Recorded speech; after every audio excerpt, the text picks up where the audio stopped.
Hi, welcome to BPTV. I'm your host, Andy Amrine, and this is another in our series, Around Town with Andy Amrine. And today we are talking to Senator Pam Iovino, and we want to get a little bit more of to who is Pam, where she comes from, where she was born and raised, and just get to know her a little bit better. So Pam, welcome to BPTV. We're really thrilled to have you here. You have a storied career in your life and as a senator and so forth. And I would just really like to get to know who you are as a person. And I want to get our viewers to really get to know who you are. So, let's start at the really beginning. You were born in the Pittsburgh area, correct? I was born in Whitehall. That's Okay. where I was born and raised. So it's just a stone throw away Stone's from throw away where from we here. are. And can you tell me a little bit about your early years, your growing up, and how about just giving us a little bit of background about Thank who you. you are? Thank you. I am the youngest of three children. Okay. I sometimes describe my growing up years as the wonder years. They were very much of that era where most moms were stay-at-home mothers and fathers went off to work. In the summertime, we would leave the house in the morning and come home at dinner time. Whose ever backyard you were in at lunchtime, I remember that. that was time. who fed It's you. Fun. That's who gave you your peanut butter and jelly or Lipton soup. I did go to Catholic school for the first 4 years, but mostly it was K through 12 at the Baldwin Whitehall School District. Got a great education. I grew up on those values of get a good education, work hard, apply yourself. What was promised to you was that you could reach your potential of whatever that was that you would like to do. I'm the granddaughter of immigrants, and so the Irish heritage of my mother's background, the Italian side on my dad's side, was also very prevalent in our household. That we knew we came from those ethnicities and celebrated it and embraced it. Sunday dinner was sacrosanct. That you, and there would be anywhere from 12 to 25 around the dining room table each and every Sunday after you came home from Mass. So really a wonderful time to be growing up in the 60s. Tell me about your mom and dad. Your mom was stay at home, your dad worked, and what did your dad do? My dad he started the first half of his career, he owned small businesses. He had my passion. A dry cleaning business and dry cleaning and tailoring. He had a pizza shop. He actually owned a couple bars along the way. Wow. Very diversified. He diversified. Ultimately, the last 20 plus years of his working life, he worked for Allegheny County as first as a property assessor and then as managing the personal property division for the county. Okay. And my mother was a stay-at-home parent from the time my older sister was born, and she loved children and babies and bridge and PTA and got involved in all those kinds of things. And you have two siblings? I have two siblings. Sadly, I have a brother and we had an elder sister. She has passed away, but my brother is still here in this area in Mount Lebanon, and his children and grandchildren all nearby as well too. And so, did you work at any young age? Did Dad take you to work when you were 3 years old and make you sew clothes, or what did you do to keep busy at your early years? The first business the business that he had when I was born was that pizza shop, and I was fascinated by things in there. I mean, the machine that ground the cheese would grate the cheese was where there was this large wooden mallet type thing to stick it down in there. I was forbidden to go anywhere near that walk-in freezer. It was in that era, the time when I guess they didn't open from the inside, so I was not allowed anywhere near there. But it was in Swissville, actually, where the pizza shop was, and it was on Monongahela Avenue, which there was a strip of storefronts to include a barber shop, where for the first, I'm sure, 6 years of my life is where I got my haircut, was in that barber shop. And there was a candy store, and a nickel or a dime you could come back out of there with a bag full of penny candy. So did you make pizzas and actually work there? No, I was really too little. By time, I think I was probably 6 or 7 by time my parents sold it. But on a Saturday, I would be there with them. Hanging out. Yeah. So I was a little I was too young for any anything that had to do with knives or ovens or. Do you have a secret family recipe for pizza? Not for pizza, but I have it for the spaghetti, for the sauce and the meatballs, for sure. So you still got the taste and the memories. So what was your first job? What was your first career job? Aside from babysitting, which I didn't do a whole lot of, it was with Allegheny County, and I worked at South Park in the administration building, answering the phones and helping people that walked in with directions and passing out maps and things like that. And what age was that? I was probably 16 or 17 years old, maybe after junior and senior years in high school. Okay, and then let's take it to high school then when you graduated from Baldwin. Graduated from Baldwin High School. And then what happened? I went off to Gettysburg College. Okay. And I pursued a degree in political science, graduated in '78. When I went to college, I went to college with the idea that I was going to go to law school, and I was interested in that. But one of the things I did during my junior year was I took a semester off, and I did I did something called the Harrisburg Urban Semester. Okay. And I interned in Harrisburg in the Pennsylvania State Senate for the state senator whose seat I now hold. It was at the time Mike Schaefer, if anybody remembers Mike. I do remember. I met him a couple times. I think Mike actually graduated from Bethel Park High School. Yep. Yeah. And so I was looking to expand what one might do with a political science degree, and that's why I wanted that experience. And my mother and dad were the Democratic chairs in Whitehall all of my growing up life. And I worked. So you had an early taste for politics?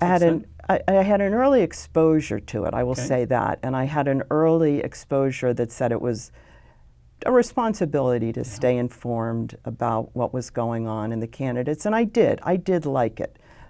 Probably President Kennedy is the first president that I can remember, and Watergate and things like that. So I enjoyed my time interning in the state Senate and decided I might still want to go to law school, but I didn't want to do it immediately, and came up with the idea of what could I do for a bit of a stopgap in between.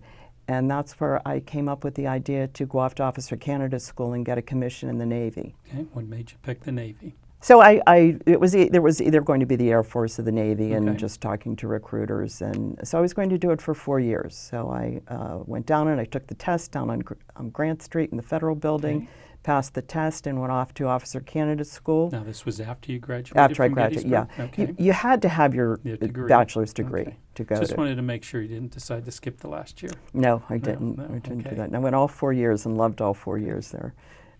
So I got my commission, and I didn't immediately know that I wanted to make a career of the Navy, but little by little it crept up on me how much I was enjoying the Navy, public service, the kinds of work, the people that I worked with, the opportunities it was giving me to travel.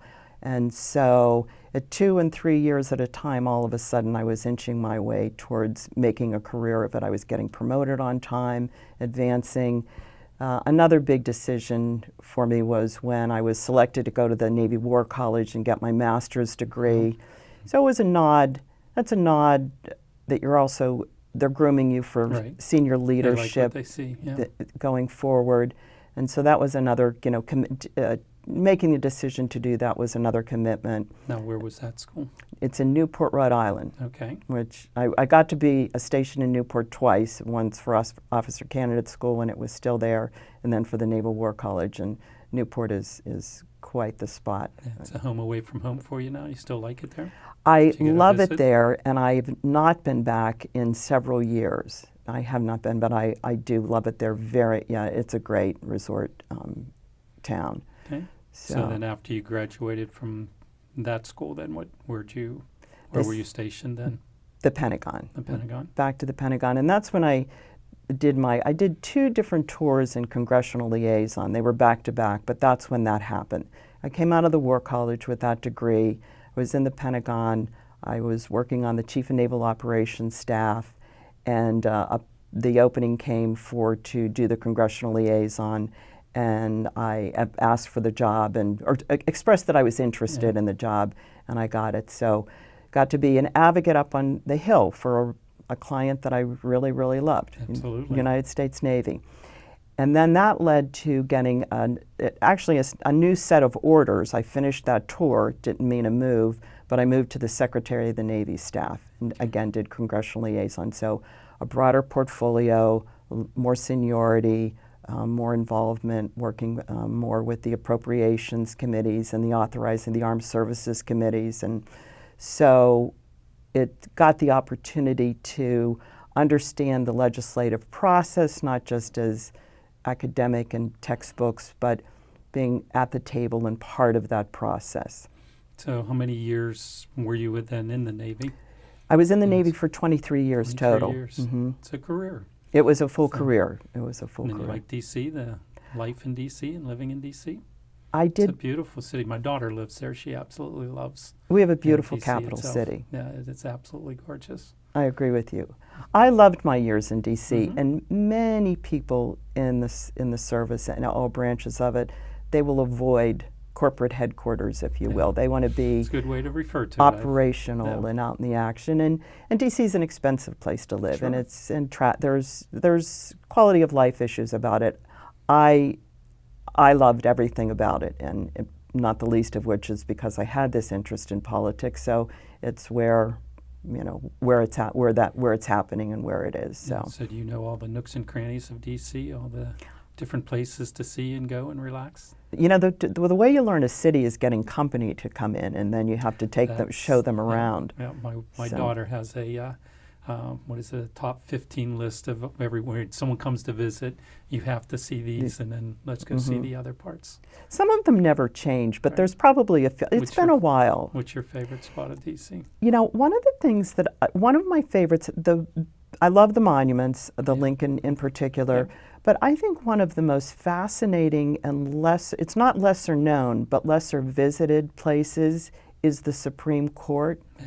And it's very small and it's very intimate, and it's just chock full of so many relevant things that that are to our history and to our country. And it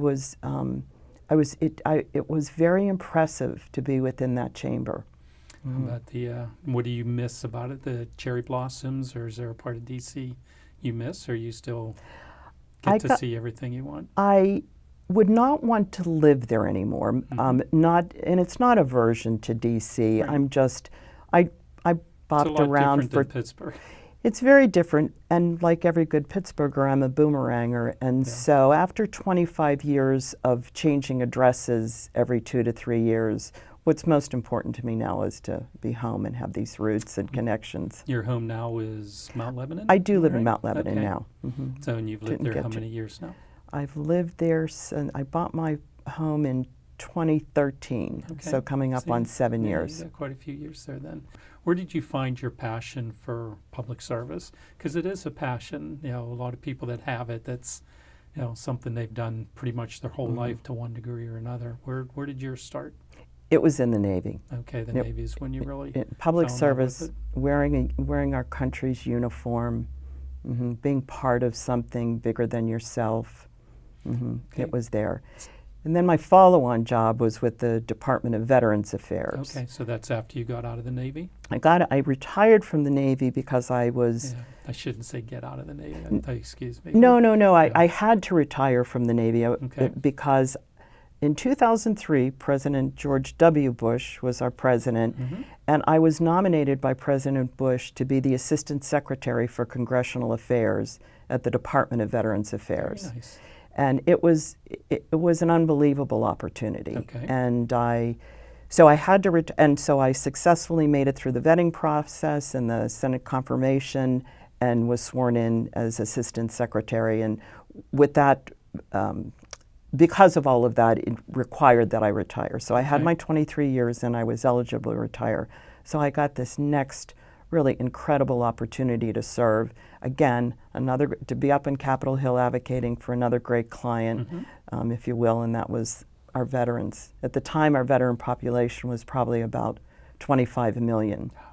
It's a big number. It was a big number, and it was big budgets, and I worked with some incredible people up there, really, and in the Department of Veterans Affairs, really Did that job dedicated. keep you in D.C. or were Absolutely. you traveling more to I would, other states or anything? mostly it kept me in D.C. Mhm. It also got me to Iraq and Kuwait Wow. because of the ongoing global war on terror Right. was going on, and so we needed to prepare for that Department of Defense soldier leaving their active duty days, Mhm. but still the continuity of care transitioning over to the VA. So we made a trip over there to look at some of those things. It was fascinating. Went with the Secretary of the Navy and 3 members of Congress Okay. to do it. Was that any life-changing moments being over there with the soldiers like that, or? It was, I was there such a very, very brief Okay. period of time, but I will tell you that a couple things that were very impactful. One was as that my time was so very brief over there. You know, warfare now, there is very little getting behind the enemy line where there can be some sense of a bit of safety. In the environment that's over there with explosive ordnance devices and sniper, and there's very little time to not be tense and on edge. It's a constant. And I remember, well, first of all, you're wearing a flak jacket and a helmet, you know, over your business clothes to Right. go to your meetings. We were traveling to some of these meetings by helicopter because it was from one part of the city to another part of the city, because it was safer to do it that way than transit on the roads. It just made me keenly aware of what that constant state of tension that a soldier Right. was carried while they were on tour there. And another, I love telling this story because so we were over there to take a look at things about military medicine and then medicine at the VA. And we were in Landstuhl, Germany, which was the first stop. If somebody had been critically injured, they would be stabilized in country in Iraq and then flown to Landstuhl, to the hospital there. Again, have a stay of usually that averaged less than 4 days, usually operated on, but more stabilization to then get them to Walter Reed and back Okay. home, where their long-term care was really going to go on. And the commander, full Army colonel, was giving us a brief, and she made the comment, we were just generally talking about battlefield medicine and the advances of it, and she said, "The soldiers that we will treat tomorrow has not yet been injured," because of the speed at which they would extract them out, Wow. stabilize them with medicine right there in country, Mhm. and then get them to Germany. That's amazing. It- Just to comprehend And that. it was, she said, "The soldier that we will treat tomorrow has not yet been injured." Wow. Hmm. That would be impactful. It would, yeah, Yes. yeah. So made then an how impression. long did you have this position? Under 3 years, just Okay. under 3 years. Mhm. And then from there, what? I did a little consulting work. I stayed in Washington for a little while longer, but then that's when I made my way. In 2009, I made my way back to Pittsburgh. And what brought you back to Pittsburgh? I know, like you said, Boomerang, Yep. most Pittsburghers, even if they leave, their heart is always back. So was there a specific reason that you came back to Pittsburgh? Was it family, or did you miss pierogies, or what? Those meatballs, I The miss those meatballs, that's meatballs. right, spaghetti meatballs, okay. I love pierogies too. It was family It was that brought me. family, It was okay. family that brought me back, and it was the decision that I was not going to stay permanently in Washington, D.C., where I Okay. was going to stay permanently for the long haul was Pittsburgh. And so it was the chapter in my life to make that relocation move Okay. and then set down my roots here. Once you moved back to Pittsburgh, is that when you bought your home in Mount Lebanon? I rented for the first 2 years. Okay. Yeah, I didn't know. I In- sort of In thought the South Hills, or in the South Hills, Okay. and I looked around at the city. I gave myself some time. I loved Whitehall, but I didn't think that suburbia was where I wanted to settle. So I checked out the city, and what had happened in the intervening years when I was gone is most of my family had moved to Mount Lebanon. So Okay. we So just family we pulled you to Mount Lebanon then? pulled me to Mount Lebanon, and it's a wonderful walking community, especially where I is. live. It's Right. a beautiful town. right on Washington. So you moved back, and what did you continue to do consulting work, or? I did not work.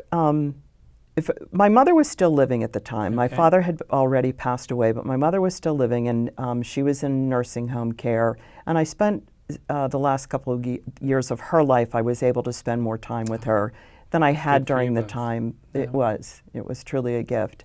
And then in terms of employment, sort of figuring out what exactly it was I wanted to do, I always thought I would like to teach, and I got the opportunity to do that, and I was an adjunct at Robert Morris. Very nice. Okay. And And what were you teaching? I was teaching in the management department. I taught strategic management, and I taught some intro management, and I also taught organizational development. Okay. So I brought not academic and degrees, I brought real world world. experience to which It's what you did for almost 30 years, probably. exactly, and it's not uncommon for the adjunct part of the faculty to be that more experiential. And was that a couple days a week, or was it every day? It was well. I wasn't in the classroom every day. Mm-hmm. I gained such respect for how much work it takes to teach and to Yes. do it. Yeah. I love working with our teachers here in Bethel Park, I and bet. you have to have the passion. It's a lot of hard work. It's a lot of hard work. And the other thing that it did was it brought me back in interaction with an 18 to 25-year-old population, which I really enjoyed from my Navy days and missed a little bit. Yeah. So they can be sponges and so eager, and so I enjoyed that part of it. It wasn't a passion for me to teach. And then I went to work for Allegheny County. Okay, back to Allegheny County. Back to Allegheny County Okay. for me. Back down to South Park?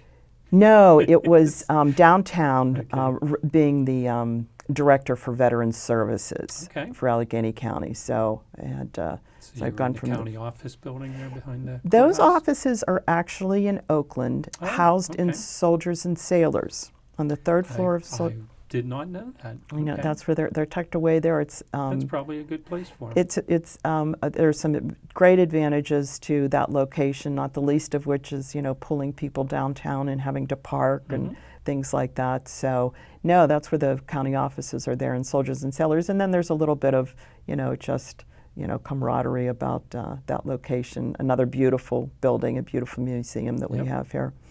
So, and then the pull to do something more in public service or a better fit I started feeling this tug and pull towards public office and maybe taking a run for Okay. elected office. So what was your decision that made you go after the seat that you're holding now No. to be a senator? Was there something particular, or is just the seat was available, you thought, or?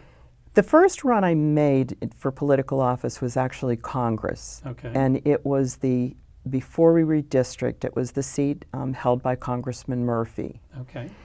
And if you recall, and I won't walk everybody through, but 2017 I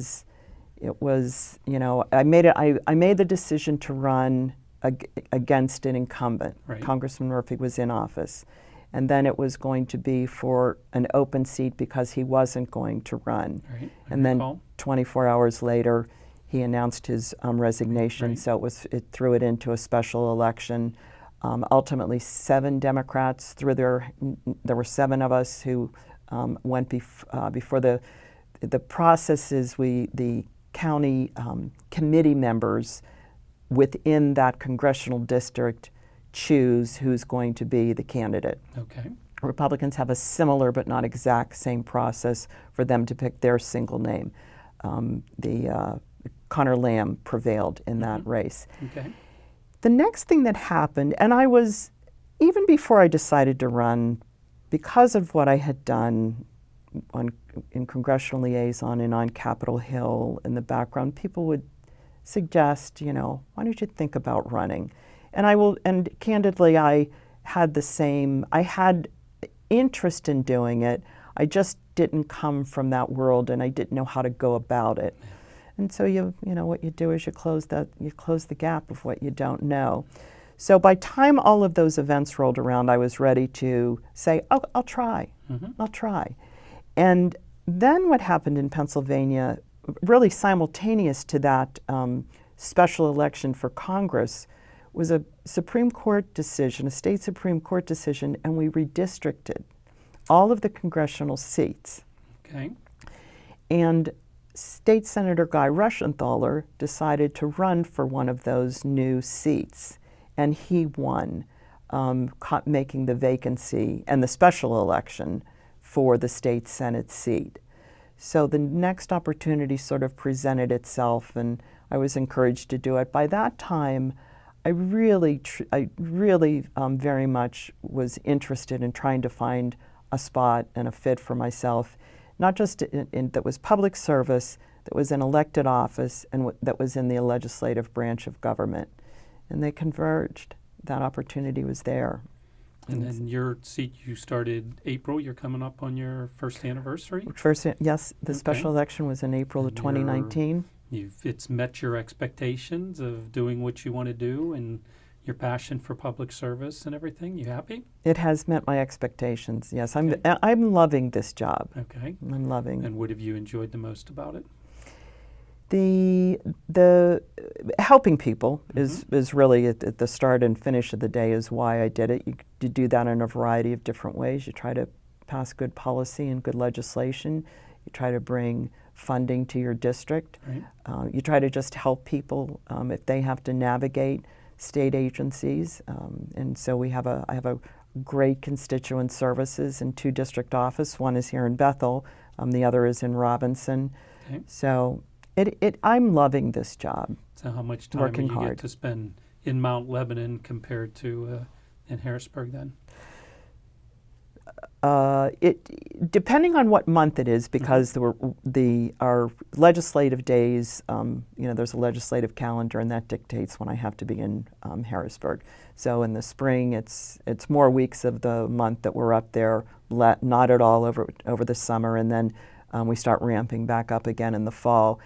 And actually, when I'm back in the district, in terms of time in Mount Lebanon, it's probably I'm all over this district. It's a pretty good. It's a big chunk of land here you have. In your district. It's a wonderful district, wonderful communities. These suburban areas of Allegheny County and Peters Township, the one municipality in Washington County. So I'm out and about all over more than I'm in Mount Lebanon. Lost? Thank goodness for GPS. Gets you everywhere you need to know. Yeah, everywhere you need, even to groundbreakings where it's not even an address on the map yet. That can get you there. So what's in the future for you? 2020, so I won in a special election to finish out the term of the office, and this district, the 37th district, the cycle for it is the presidential year. It's a 4-year term, but so what's in the future for me is a re-election run, which I'm in right now. Okay. And that election will be November? The election will be November. Obviously, there'll be our Pennsylvania primary is in April, and then the general election in November. Pam, I really appreciate your time. I've loved hearing your story and getting to know who you are. And good luck in the election. Thank you. Vote, so. Thank you, sir. I appreciate the invitation to All right. come here today, too. Super. Thank you. Thank you. Thanks. Thanks.